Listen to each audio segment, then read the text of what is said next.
blood, guts, gore. An ancient warrior embarks on missions, faces death trials in an alternate realm of the Otherworld. What destiny awaits our ancient warrior friend as he navigates through this bloodbath of a journey? Alright, let's go. We begin with our main man dragging a blood-soaked hammer past a mound of bloody and lifeless monsters who just got hooped. There is a lone ram-looking dude with a nose ring standing under a bright, fiery magic circle in a corridor at the end of a bridge. Our warrior friend is approaching across that bridge after destroying many demons, leaving a wake of bloody, dismembered ground monster meat. The ram-looking dude says to himself, "Fear? Is this fear that I'm feeling? Am I, the ruler of terror, feeling fear towards another being?" Our friend, after tenderizing and beating a bunch of monster burger patties, has finally appeared standing in front of our scary-ass Ramboy. But just in case Ramboy isn't convinced yet that he should be afraid, one of his minions leaps into the air in order to try to sneak attack our boy. Our boy casually standing there as the minion boy is mid-air begins to swing his oversized hammer and smashes him. With a blue glow surrounding his hammer, our boy swings with a baseball-like swing, completely decapitating the weak-ass minion dude. The ram dude standing with both hands raised in front of his cool-looking armor says, "Human, what do you want? I will grant you everything you desire." Just then we see our boy's hammer flipping through the air. A quick glimpse of our ram dude's face with the look of horror and surprise. The hammer donks ram dude's head and bounces back to our warrior friend's hands as he leaps through the air to deliver a self-alley-oop hammer slam dunk. The hammer glowing in green and yellow energy. Our man floating meters in the air. Our goat dude says, "Why is the hammer suddenly getting bigger? What do you think, guys? Is this goat dude going to be able to get one swing in?" It looks like he brought his annoying yapping mouth to a hammer fight. The hammer strikes goat dude with enough force to make it look like dude's eyes are going pop out of his skull. Ketchup splatters from his now flattened head. Our boy's hammer shown covered in blood, and it goes on to explain that the 5 calamities, an unavoidable tragedy from the ancient times, repeats itself. The time to end the first disaster has come. Our boy, with his hammer rested on his shoulder, now enters the final boss stage of Demon King Hisernius Max. Yes, that is the Demon King's name. In the distance, a silhouette of a dude standing next to a portal radiating bright purple, lighting our boy's inner thoughts come to light, as he says, "Even if the whole world turned against me, it doesn't matter. Today the Demon King dies by my hand." Our boy's face is so handsome. Hopefully he finds a nice mommy to play with. But currently our boy has a look of confusion, questioning, "What? Why don't I feel the power of the Demon King?" With a maniacal laugh, Demon King says, "I am the owner of the 8. Nars, you cannot kill me, boy." Our boy says, "Demon King, have you chosen to abandon your physical form and become ethereal?" The Demon King says, "If I had a physical body, it would have been difficult for me to escape the same fate as my subordinates. But what if I were in a state of intangibility where physical attacks do not work? Damn, after all of that, this little bitch, I feel bad for our main boy." The Demon King continues to say, "Just as you may not be able to destroy me, I may not be able to destroy you." It shows an after-image-like body floating in front of the old physical form of the Demon King. He continues to say, "But I can shatter the world you stand upon. No matter how much you despise humanity, what can you gain in a world left with only monsters? In the end, you will achieve nothing." Our main man, gritting his teeth, says, "Damn it, this little bitch boy got me.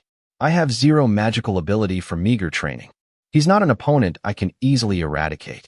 Being at the pinnacle only in the warrior class, I lack the ability to kill the ethereal demon wraith. Man, mages are always overpowered. It's really not fair. Our boy has a really big hammer though." But our warrior boy despises magic power so much. But here and now, that is precisely what our warrior boy needs to defeat the Demon King. The look on the bitch boy Demon King's face is enough for me to want to throw my controller at my gigantic flat screen TV. Before that happens, let's move on. Our boy standing at a distance looking on as beams of light hit the top of some buildings. The summoning palace should start summoning the offerings soon. Our main man says the ingredients were lackluster, but I probably won't even be able to eat stuff like this for a while. After I got discharged, I was working my ass off and then got summoned here at around 1996. So has it really been around 25 years now? I've lived in this world for so long. This place feels like my hometown now. They'll probably come after me if I stay in this form. Those sorcerers are so freaking annoying. I guess I have no choice.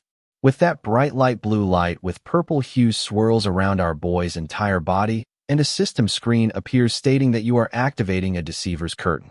It's a special skill which grants our boy with concealment. Our boy's face is now smooth and polished, leaving behind his old battle-weathered face. His hair black, looking like someone in his early 20s. He says, "All right, now let's get started. It's time to learn some magic, so I can face little bitch boy Demon King.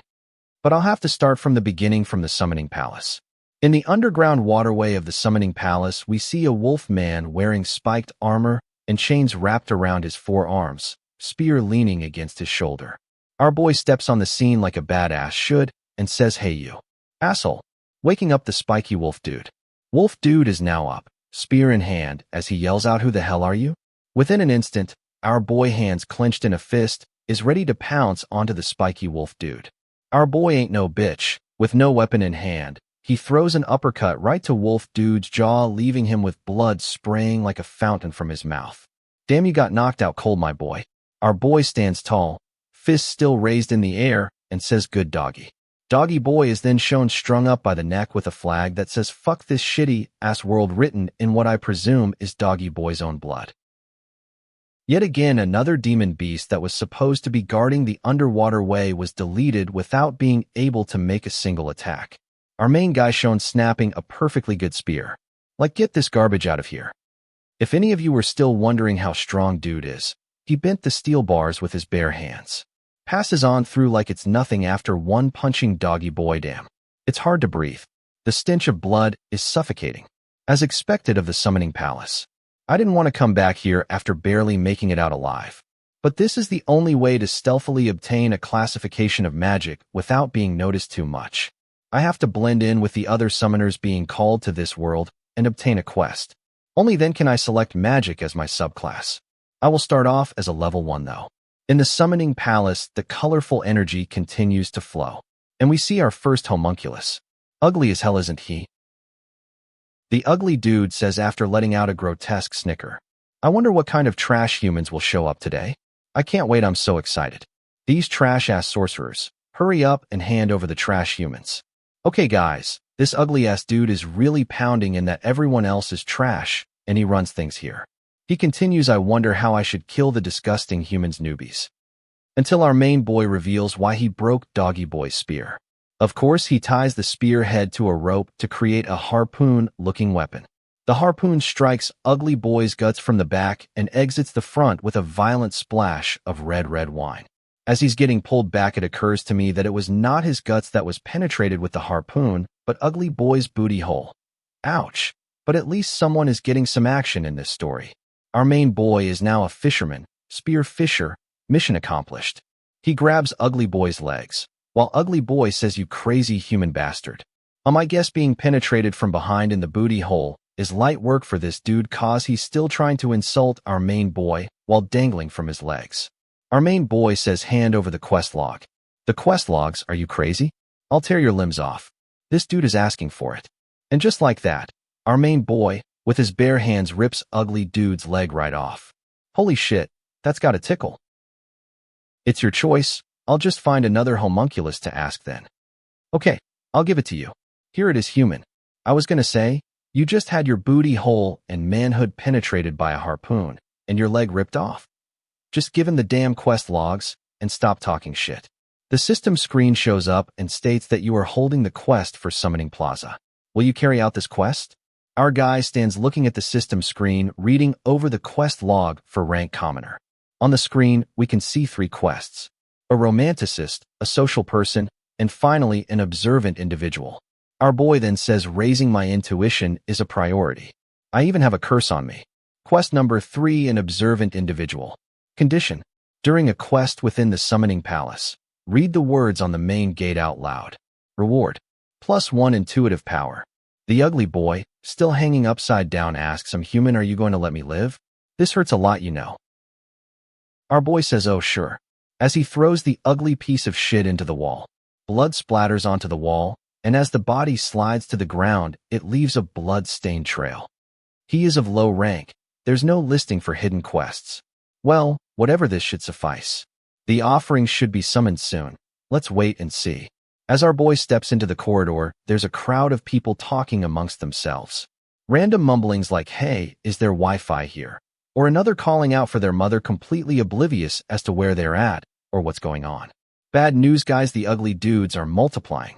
There is now a bunch of them walking around as one lets out a chuckle saying, "Welcome, Humas, to your grand judgment day. Pay attention if you don't want to die." The crowd of newly summoned people asks, "Are we on a movie set? What's that? Am I dreaming?"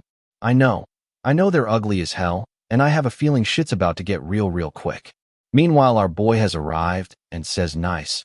I've hidden amongst the crowd. The quest needs to be activated." Right on cue, the system window pops up and states the Summoning Plaza quest has been started. Our boy is ready to go and says, "All right. Now everyone should be accepting the quest." One of the homunculus in charge lets out a nasty giggle and says, "How many should I kill?" I'm getting all fired up. A random side character is talking to the ugly fellas and says, "Hey, what the hell are you doing over there, Pipsqueak? Bring your boss over here now." The ugly little shit says, "Human, what did you just say?" In an instant, two of the little guys pounce onto the loudmouth extra to teach him a lesson. The side dude manages to stutter out, "I can't move a muscle." Now a third ugly little shit leaps into the air at the big-mouthed loser as he screams like the little bitch he is. The rest of the crowd are standing there in horror as the ugly dude says, "Now pay attention, humans. Cocky humans." Big Mouth standing there with both of the ugly's hands in his mouth, bleeding like a goofy little bitch. The ugly boy warns that all will end up like this, so don't get cocky. A shadow shown on the ground where Big Mouth's head is being torn off at the mouth, blood and brain matter gushing out. Our boy, facing the opposite direction, gives a slight side glance at the commotion behind him like a badass and says the homunculus bastards are getting excited. A person in the crowd screams, "He just killed a person." A loud, thunderous sound shakes the room. Onlookers ask, "Huh? What? What's going on? Did you just hear that?" I think the noise came from behind that iron gate. It begins. A system window pops up for everyone present. "Warning, you may die." Our chat of a man says, "Who? Me?" As it's shown that the baby face version and the ultra Chad version stand tall, ready for whatever may come. Strange world. I once met someone who had returned from this world. They told me, this world only recognizes and accepts the few people who manage to survive through various deathly trials and tribulations. Look at the confidence and determination on our boy's face. He's clearly ready to go. The system screen displays the Sword of Beginnings. Clearly this is the default starter sword given to players at the beginning of the game. Wield this and fight. To die or not to die, the sword begins to equip. A background character is heard saying, "What? Do they want us to fight?" Take a look at the fat boy. Fat boy says, "You trashy humans. Make your decision now." The look of the crowd. Sweat dripping from their face. Everyone looking doomed. Fat boy continues and says, "Fight or flee. Or get eaten," letting out a maniacal laugh. The summons, each holding their beginner sword, stand, wide-eyed, contemplating what they will do next. Just then, the large iron door opens up, stirring dust. Strange noise and clicking sounds can be heard. A silhouette can be seen. A strange shape. Many legs with hues of red. This thing is huge. Large beady eyes. Arms that look like blades of death. A side character says, "A mantis? Is that a freaking mantis?" Another guy decided that he wanted to become cannon fodder. He says, "Fuck, I was scared shitless. But this is it. An insect?" The mantis towering over this dude by at least a two-fold. Well, we already know. Once someone says something stupid, shit is about to get real. Just then it's shown that a whole pack of mantis are flying from the fully opened iron gate. Heads are flying. People getting maimed. Body parts being slashed. Blood covering the ground. Chaos ensues. Some are desperately swinging their swords, asking for help, saying there's way too many of them. It's not looking good for our newly summoned crowd. Some people chose to drop their sword and just run, stepping over bodies and slipping on blood. The mantis were relentless. Is this a dream? People can be heard screaming in terror. And in that moment, some lady runs over to our boy and wraps her arms around him, asking, begging for help. Right on cue, our boy, sword in hand, has become the attention of a couple of mantis. Light work. Come on. The mantis are swiftly sliced into pieces. while his new wifey stayed wrapped around his waist. That is definitely main character energy right there. Our guy just looks at his sword, thinking, I've been using a hammer for a while, but I see his sword isn't so bad either. If I don't want to stand out, I need to hold back a bit more though. Look at wifey's eyes. She is clearly impressed, probably thinking she wants to dual cultivate. Like, right now? Relax, wifey. People are still getting slaughtered all over the summoning palace. We then see a guy wearing a doctor's robe. Doc says, you shitty fucking insect. Do you know who I am? Manga logic states, after losing a body part, it is best to keep your street rep in check. Just then, some dude yells out, hey boomer, stop trying to act all important. He is then seen leaping into the air with his beginner sword ready to strike that mantis dead. A close-up shows this Chad, blood spraying and splattering in every direction. And he says, this is my 35th. No, 45th insect kill. Impressive. Mohawk dude is a savage. He says, you're getting in my way. So fuck off. Or whatever. Stay and die if you want. Our main dude shoots a side glance at Mohawk dude, sword inserted in some demon's body, and says, wow, he's doing a handful, ripping out his beginner sword, blood spraying from the mantis, letting out a screeching sound. Someone in the crowd then yells out, stick together to stay alive. If we split up, we'll die. Just then the guy right by him lets out a scream. Glasses guy stops yapping to look and see what's going on. The white-haired dude, getting striked, is sent flying through the air, yelling, I don't want to die. Glasses then yells out, ordering people to move over there. Put your backs to the wall. I don't know who put Glasses in charge, but I have a feeling, every time he talks, someone will die. Glasses then yells out, let's form a defensive. He is then interrupted by his own stupidity, as he looks back at who he was just trying to talk to, and sees that they are all dead, completely standing still. Concerned look on his face. Glasses then says, shit, I thought this strategy would work out. Idiot. But he's funny. I kinda like him. Mr. Chad himself, standing tall, as a mantis creeps up from behind, getting ready to strike, thinks to himself, as expected of an office worker. He then says, an inexperienced and naive plan like that would never work in this world, while managing a no-look slice, decapitating a mantis with one strike.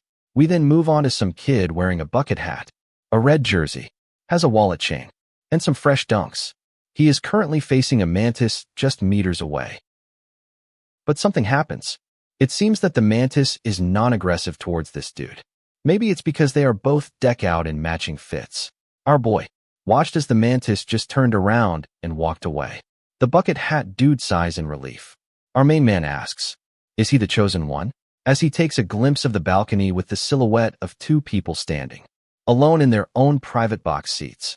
Our boy says, those disgusting bastards. They never change. Apparently our boy doesn't see what I see, which is wifey number 2. Fatty Patty then interrupts our view and says, now, trashy humans. More. Enjoy this more. The summoned side characters start pleading for help, saying they don't want to die, begging, please, as they are now surrounded by dead bodies. Fatboy then says, if you want to live, run to that door, as fast as you can. We can see one of the little minions waving a big, red flag. The summoned Muppets don't hesitate. They immediately begin to run. They even manage to stampede over fallen people. One is heard saying, I see a flag over there. We can live if we exit through that door. Another one yells, move. Get out of my way. After looking up towards the front of the crowd, Glasses sees a person facing the opposite direction. As we take a closer look, we see a woman getting ripped apart, yelling, don't come over here. Glasses, after witnessing this all happen, yells out for everyone to hear, there's something over there. We then see that there are some nasty-looking creatures, eyes glowing red, as the woman is being thrown into the air and swallowed whole. These freaks look like aliens. Long spiky teeth ready to rip apart whatever. One has the head of a bald man in its mouth. Immediately, the freaks begin to rush the cannon fodder. The crowd is seen yelling and screaming in horror as they quickly try to run away. There are currently 2 groups in the crowd. One that is running towards the red flag. The other is currently trying to get away from the alien freaks. They run directly into each other. One person yells, there are monsters over there. Another says you'll die if you turn back. Go through. Go ahead if you're so eager to die. I'll kill you myself. We then cut to someone holding a scalpel to someone's neck. He says, "Move as I tell you to if you don't want to die." It's the doctor, guys. I guess he didn't die yet. The lady says, "Why are you doing this, doctor?" Doc tells the bitch to shut up. "Do you know how much money I spent trying to become the head doctor? I have to live. I'm different from people like you. You have no worth." Our Chad comes over and says, "Let us introduce ourselves. I am Kim Song Chael." In a moment of shock or fear, Document lets the old lady go and says, What? What the fuck?" Our man Kim Song Chael says, "It's your turn. Introduce yourself." Doc replies, "What? Are you trying to pick a fight?" Our boy Kim has yet to swing a second time to kill anything yet. Not a good idea. Kim says, "Okay, here is your reward for becoming head doctor." With a flick of his hand, boom, a head of a mantis falls into Doc's hands, still screaming. Then the system window shows up for our boy, letting him know that he has completed a quest. A social person, with a reward of a black hawk's toenail. Speed and stealth like no other. After the Doc yells, "Fucking hell," our boy Kim turns around and says, "I'm busy, so see ya." As he walks away, what a Chad. Doc says this is a fucking dream. This is just a plain fucking nightmare. I guess Doc didn't see the mantis tower over him. He takes a peek after hearing something, and I think that Doc is finally dead this time. Our boy Kim is seen walking over a mound of dead bodies, throwing bodies left and right, looking for something. He clears the floor and reads, "Let death be your freedom." Just then, a system window pops up. An attention seeker quest has been completed. Reward: +1 intuitive power. You possess a sharp sense of observation. Kim Song Chael says, "Wow, what a way to raise my intuition. Nice." Open status window. Using magic utilizes your mana reserve to create destructive power. Our boy Kim has 999 plus strength, 801 agility, 3 magic, -9 intuition, and just received a +1 to intuition. So he's pretty overpowered, but needs to work on his magic and intuition, because a good sense of intuition is required to understand how to use magic. He goes on to say, "My intuition is -9. There's no way I'll be able to get magic as my subclass." No wonder our boy Kim was so good at big bonks using his big hammer. Apparently, he was a typical strength build with no intelligence. If he wants to achieve a class in magic, he will need at least a 10 in intuition. Damn, Kim isn't looking so good after processing that he will have to come up with 19 more intuition before he can pew as a mage in the future. After looking up at the double moons, Kim's system window pops up. A romanticist quest has been completed. Reward: +1 palace token. A romanticist who manages to shine during times of danger. If you haven't been paying attention, Kim has now finished all 3 active quests. Nice. I've now gotten myself a palace token, says Kim Song Chael. If I gather too much, I may draw too much attention to myself. Maybe gathering around 10 tokens should be enough. We are finally given a glimpse into some information of this world. Blue, yellow, white. Humans from each classification were summoned here, totaling about 2,500 people. Out of those, only around 100 will survive. I don't care what methods I have to use. I'll make sure I obtain a class of magic. I won't think about anything else. Wait for me, Demon King. At the end of the corridor, light shines through, and we see the little minion waving his big red flag. The ugly fella says, "It's almost over. Keep doing your best." Our boy Kim stands tall. The system window pops up and states, "The quest has finished." Using commoner ranked quests, I'll probably only be able to raise my intuition by +10. I'll have to find some hidden quest to do. Why is someone laughing? Hello. Nice to meet you. Hee hee. Our boy Kim is wondering who is so carefree in this situation. A group of some of the survivors are huddled together, having a conversation amongst themselves. I was almost mauled to death. I thought I was really going to die, ha ha ha. For me, it was some crazy bastard holding a scalpel. Kim, thinking to himself, says, "As I thought, they were the watchman's eyes." It can be seen that there is a brain-looking object connected to each one of these characters, just hovering over their heads, with some synapses making a connection to the host's head. This puts a big smile on our boy's face, as he says, "Found you. My hidden quests. Isn't this just like hell? My arm. The blood won't stop. Someone call a doctor. I can't see. Save me." Don't die. Come to your senses. Please let us out of here. The wounds on the people. The chaotic atmosphere. The brutality of it all. One thing is for sure. We are no longer on Earth.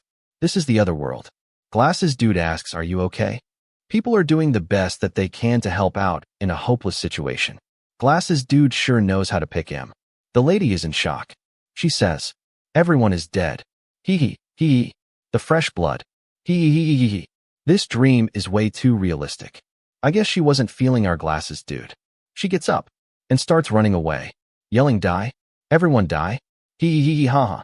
Glasses overhears a guy yelling, I'm over this. Do you really think I will die? Is this the best you can do? Huh. Bring in a stronger one. Key. The fat boy lets out a laugh. Why are there still so many of them? The population hasn't even been decreased to half. I'm extremely disappointed. But I'm a merciful homunculus. I'll let you rest for a week. In the meantime, get used to this new world. Our boy Kim knows better. This week is not being merciful. There are no food rations or water here. The only way to survive is to get out of this place. And if you can't do that, then you only have one way. Eat people. Come to think of it. Where are those people that I saw before? There. Those people over there. It's the chosen. They're on their way to somewhere. Watchman's eyes. A device to pick out people that had potential or connections. If I follow them, then there's a high chance that I will find a hidden quest. It seems that every scene is going to have a dark and gloomy atmosphere. No sunshine over here, boys. One guy in the group says, what kind of nonsense is this? Another says, will something jump out again? Right, haha. It just sounds like a wolf, you know. Our boy Kim says, it is a wolf. It is 3 times bigger than the people of Earth too. Come to think of it, there is more than 20 people. Did they get shelter from a large guild or something? 25 people. Seems like everyone is gathered. One guy says, I'm sorry for suddenly taking the lead. Hello, I am Lee Yahun. Everyone can hear the guide's voice, right? Huh, yeah, it speaks to me sometimes. Another one says, me too. Our boy Kim, casually leaning on a tree, says, it looks like someone stuck their eyes on a low-level brain. How crude. The magician that did this must be a low rank at most. The self-assigned lead says, I'm glad everyone is okay. Now that the hardship is all over. I hope to meet you all again. Both the new lead and our boy Kim shoot a glance at each other. Key. Fat boy says, you are all gathered here. Humans. Someone in the crowd looks over and says, that's the leader from before. Another quickly asks, is this a trap? Fat boy goes on to say, don't be too scared. I am a disciplined Captain Homunculus. Even if I tear apart and kill trashy humans, I will also reward chosen humans as well. Kim Song-cheol, thinking to himself, says, disciplined captain? Nominee, disciplined captain. Low-ranked. Magician. Higher up. Is this the organization structure? The disciplined captain then says, follow me, you excellent humans. If you fall behind, you might die. Key, hoo. Dapper Glasses guy says, I think we should follow him. That is what the voice tells us to do. The group begin to follow the captain through the dark, foggy forest. One guy can be heard saying, fuck, who does he think he is? We then cut to beady, glowing red eyes, lurking in some bushes, trying to stay low as to not be seen. It looks like they have the sights on our group of excellent humans. Just then Captain Fatty says, now, we have arrived, humans. The forest clears away, showing the bright moons over the abandoned God of Order Cathedral. As the group reaches the front of the cathedral, someone says, that eye, it looks like it's moving. Another says, me too, I see it. Captain Fatty Cake says, stop spouting nonsense. Another one in the crowd says, looking at that eye makes me feel sick. Another guy says, what is that? Kim's internal thoughts can be heard explaining that the hexahedron is the emblem of the God of Order Cathedral. The summoning palace maintains full neutrality in the name of the God of Order. But how are you committing corruption in the Cathedral of the God of Order? Captain Fatty stops and stands to the front. Now, stop squirming around and hurry up. Get seated in front of the altar of the God of Order. In a commanding voice, someone in the group says, God of Order? That is a god. Another says, what the heck did we come here for? Someone then says, that eye gives me goosebumps. Just then the Rubik's Cube starts to shake. opening up to reveal what looks like dark brain matter, along with numerous eyeballs. When Kim said before that they stuck their eyes on them, he wasn't kidding. Apparently, they have eyes for days. Just then we see bright lights, almost like lasers scanning the crowd. Someone then says, "What the hell is this now?" Another exclaims, "Fuck, tell us in advance at least." Captain Fatty then says, "Humans, you don't have to be afraid. This is just a simple verification step. Is our boy going to be okay?" As the lasers are scanning his body now, apparently the Chosen have a different heat temperature reading. It looks like the thermo skin has caught our boy. The eyeballs are not happy. The glow starts to turn red. Every eyeball furiously scanning our boy Kim. Just then the system screen pops in to save the day. Kim activates the Veil of Deception, a special skill that allows the user a status of distortion from whatever target our boy chooses. In this case, he chose the Watchman's eyes. Oh man, it looks as though I was worried for nothing. Let's hope no one noticed the intense glare of the eyes shooting out red laser beams. It looks like the eyeballs go back to being normal.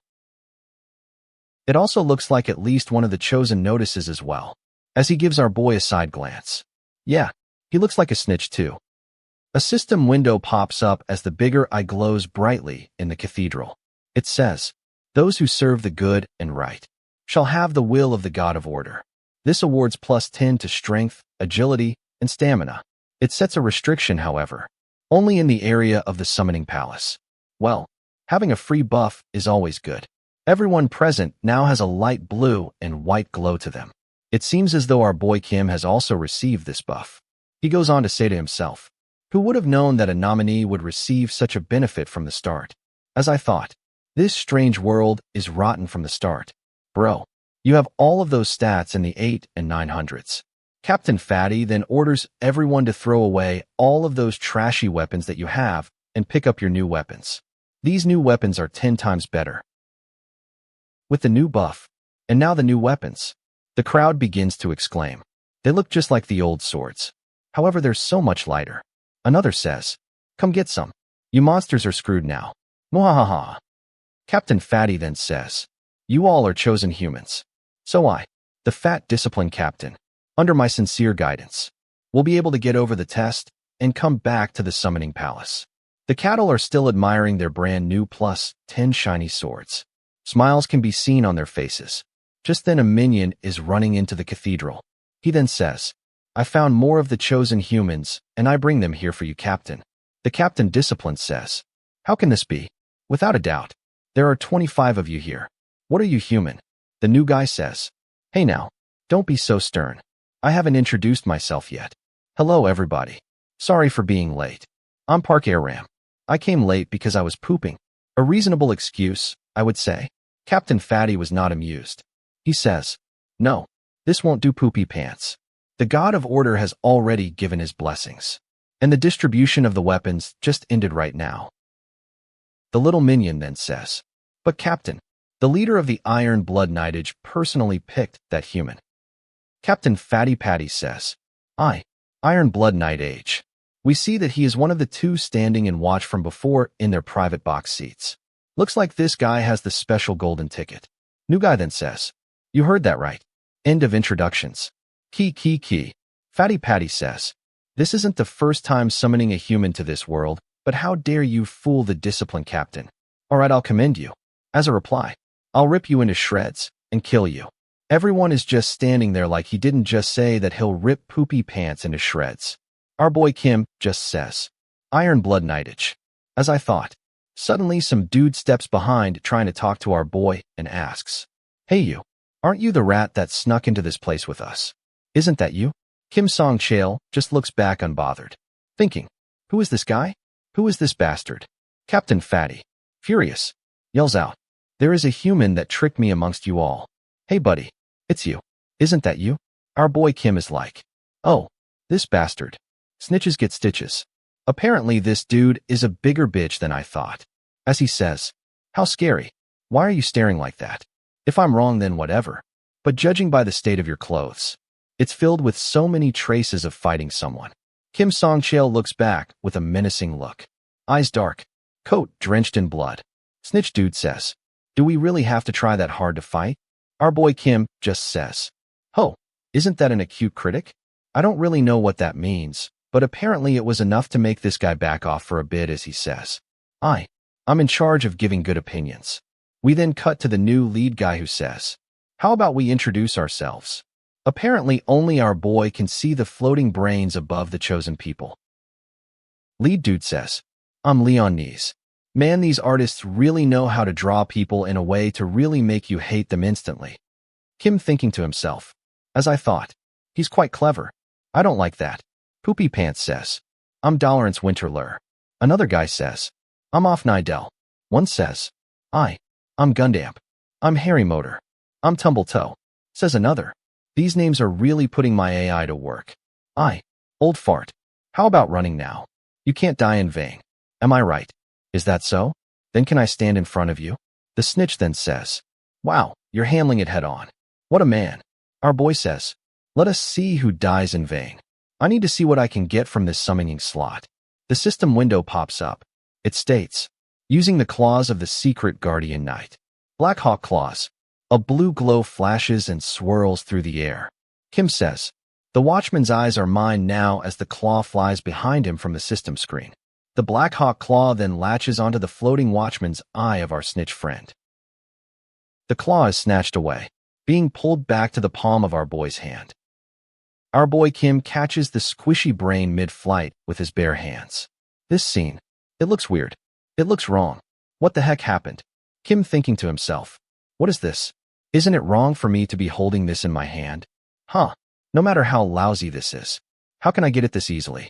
Kim, with the watchman's eye in his hands, asks the brain, what is your name? The voice from the brain says, not sure. Did I forget? Kim then puts on a little pressure, giving it a firm squeeze. The brain says, exaggerated. Earlier. I'm Krill legal. But, what the heck happened? I'm feeling dizzy. Our boy tosses the brain over his shoulder like a piece of trash, and then thinks, Krill legal. The watchman's eye smashes into a wall hard. Then Captain Fatty asks, where is the magician in charge? Kim says the magician in charge. Krill legal. Snitch dude looks furious. Eyes bloodshot. Beads of sweat running down his face. He then says, what did you just do? Captain Fatty and his minion buddy, now standing in front of Snitch dude, repeats himself and says, where is the magician in charge? It's not looking too good for our snitch friend. He says, that bastard just stole and said mine. You worthless idiots. I'm saying that bastard is the fake one. It cuts to the minion saying, I found you, as he leaps into the air towards the imposter's face, slamming him down to the ground, beating the living crap out of him, blood splashing into the air. Kim Song-cheol just standing in the background, silently looking at the show of violence, with a pleased look on his face. Snitches get stitches. Captain Fatty says, it'll be troublesome to kill you too soon. I'll show you what will happen to you when you fool your disciplined captain. Coo-coo-coo-hoo. As Snitch Boy gets dragged away, he says, you bastard. How did you? Our main boy just throws up his hands and says, plot armor bitch. Hey guys, look, I was wrong again. We then see that it is a new day. Fluffy clouds in the sky. Sun shining through. No longer dark and gloomy night. People are in the courtyard practicing their fighting skills against wooden training dummies. If we stay, we'll still die from starvation. So why are we sword training? Some says. Do they have a death wish? Says another. TSK, I'm hungry as hell. Our boy, standing in front of a practice dummy, says. Other people die without even moving. Yet the blessed nominees are getting stronger every day. With his eyes moving from left to right. All our boy Kim can see is that he's surrounded by these idiot weaklings. He says, good. I'm gonna hold back my strength as much as I can. Lightly, he begins to swing his sword with lines of swooshing white streaks. He effortlessly and masterfully hits the training dummy with a 5-piece combo, hitting all over the torso, arms, and head in an instant. He then steps back and we can see the training dummy intact and in one piece, but smoke and dust blowing away from the surface. Great. That's perfect. Turning around, he goes on to say, if I control my strength like this. A sound like a bag of sand being thrown on the floor can be heard. We see the training dummy implodes into a million pieces, leaving our boy Kim shook. Some people training in the courtyard quickly look over to see what happened, asking what the hell was that? Yo, our boy just dips. Getting the hell out of there before anyone can start asking questions. Someone is heard yelling. Do it properly. Hold it upright. It was the Mohawk dude. He says, I don't take in weak bastards. His name is Chi on Jong Sik, the summoner of the White Square. Mohawk dude is sitting on some crates. Sword in hand. 2 goons at either side. He says, I only take the winners of this fight as my men. If you want to survive here, then do whatever it takes to kill your opponents.